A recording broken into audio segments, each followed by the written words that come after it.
বললো যে না, আমি আগে 5টা উইকেট নিব, তারপর আমার ইন্টারভিউটা করবেন। স্পিনার এসে 5 উইকেট নিবে বলে তাও আবার। দর্শক, নতুন করে বলার কিছু নেই। মেহেদী হাসান মিরাজ আজকে পাকিস্তানের বিপক্ষে প্রথম টেস্টের তৃতীয় দিনে 5 উইকেট শিকার করেছেন। কিন্তু টিভিতে সরাসরি দর্শকরা যারা কমেন্ট্রি শুনেছেন তারা শুনেছেন অমি ভাই আছেন আমাদের সঙ্গে, তিনি বলছিলেন যে মিরাজ তাকে আগে থেকেই জানিয়েছেন। অমি ভাই, গল্পটা আসলে আপনার মুখেই শুনতে চাই।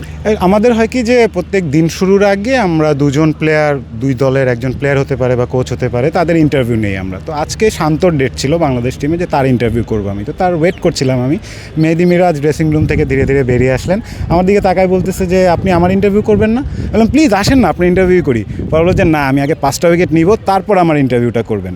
তা আমি কিছুক্ষণ ভাবলাম যে কি দুষ্টামি করলো নাকি মানুষটা সিরিয়াস। মনে হলো যে আমার কাছে তার কথার মধ্যে একটা ভার ছিল, কারণ পেস বোলার সহায়ক উইকেট, একজন স্পিনার এসে 5 উইকেট নিবে বলে তাও আবার খুবই ডিফিকাল্ট ছিল। But the way he bowled, উইকেটে কিন্তু খুব বেশি টার্ন শুরুর দিকে ছিল না, বাট তিনি যেভাবে জায়গায় বল করে 5 উইকেট নিয়েছেন। তারপর আমি যখন কমেন্ট্রি বক্সে আমি ঠিক 5 উইকেট নেওয়ার সময় রামিজ রাজ আমার পাশে বসে, তো আমি স্টোরিটা তাকে শেয়ার করলাম।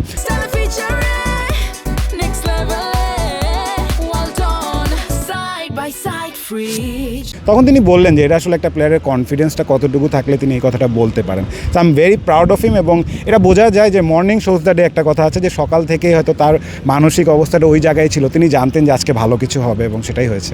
দিন শেষে আসলে বাংলাদেশ লিড নিয়ে তাদের দ্বিতীয় ইনিংসে ব্যাটিংটা শুরু করলো, সেটা আসলে মেহেদী হাসান মিরাজের এই 5 উইকেটের কারণেই সম্ভব হয়েছে কিনা?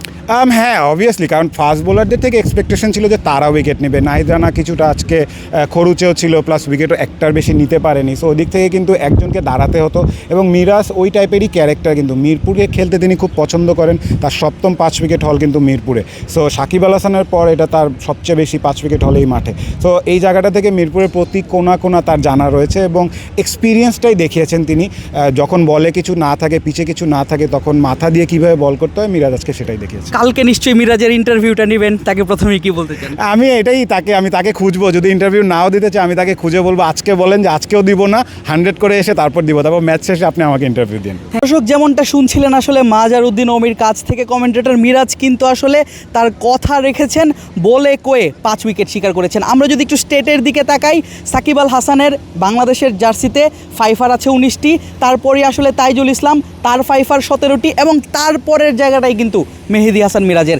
পাকিস্তানের বিপক্ষে আজকে মিরপুর টেস্টে ফাইফার নেওয়ার মাধ্যমে বাংলাদেশের জার্সিতে তিনি নিজের 14 নাম্বার টেস্ট ফাইফারটা নিয়েছেন। এই জন্য মিরাজকে অনেক শুভকামনা। এই জন্য মিরাজের প্রশংসাটা আসলে করতেই হয় এবং আমরা আশা করি মিরাজ এইভাবেই নিজের কথা দিয়ে কথা রেখে যাবেন, বাংলাদেশকে কিছু দারুণ মুহূর্ত উপহার দিবেন। আদিব আশরাফ, ক্রিক ফ্রেন্জি।